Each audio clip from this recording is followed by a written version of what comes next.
What is it about Cabernet Sauvignon that makes it so universally loved? In this month's Premium Wine Club tasting, we have two wines from Oakville, a region that's been heralded as one of America's and the world's greatest places for Cabernet Sauvignon. So let's break down what it is that makes Cabernet one of the world's most loved red wines, and what makes Oakville Cabs some of the best. Cabernet Sauvignon originates in Bordeaux, France, and is related to both Cabernet Franc and Sauvignon Blanc.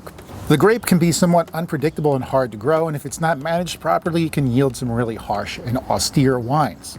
And the main challenge is that Cabernet needs a really long, warm growing season in order for the grapes to develop fully. Otherwise, it can produce these wines that are slightly bitter, often described as being green and peppery flavored, which is a little hard to enjoy. Now, fortunately, the climate in Oakville is very sunny, dry, and hot, which is perfect for developing Cabernet Sauvignon. So you're not going to get a lot of that pepper quality in these wines. Equally as important, Oakville also experiences this really dramatic drop in temperature every night, causing the grapevines to stop ripening, and that retains the acidity in the grapes. So what you end up with is a lush, high alcohol Cabernet that has a lot of flavor complexity. It's ripe and juicy, but also fresh and bright. In other words, it's perfectly balanced. And this is just one of many reasons why people love Oakville Cabernet so much. Napa Cabs are very well known for clarity. In other words, when you're drinking it, they're so clean and direct, you can actually taste individual fruit flavors in there. Some people will describe it as tasting a spoonful of mixed berry preserves. Two of the most recognizable flavors in Cabernet Sauvignon are red and black currant. Now, we don't see them very often here in America. They're more popular in Europe. Currants are these little berries that are tart, almost like a cranberry or a blackberry. They have a slight spiciness and often a very perfumed and floral quality. One of the more interesting and unique characteristics of Oakville Cabernet is this menthol tingle on the finish.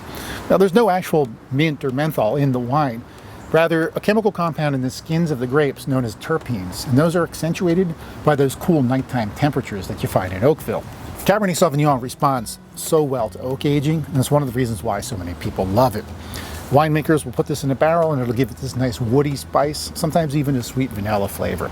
And if they use a charred oak barrel, you'll even get aromas and flavors of campfire and bacon fat. And then, of course, as Cabernet ages, the magic really begins. In older examples, you'll get everything from raisin to fig and even brown sugar. And with even more time in the bottle, you start to get these exotic, sophisticated notes, things like leather and tobacco, cedar, cigar box, sometimes even licorice and tar. Looking at that as a whole, it's pretty amazing when you think about it. This is all happening in the bottle, it's all happening in your glass, and it's coming mostly from just one grape. Now, this is what makes Cabernet Sauvignon so great and so universally loved. The two wines in this month's Premium Wine Club deliver all of this and more. I hope you get the chance to try them for yourselves, and of course, together with me at our live tasting in a few weeks. You can get more information, and you can sign up at WTSO.com. On behalf of WTSO, I'm Marc Supsic. Thanks so much for joining me today. Cheers.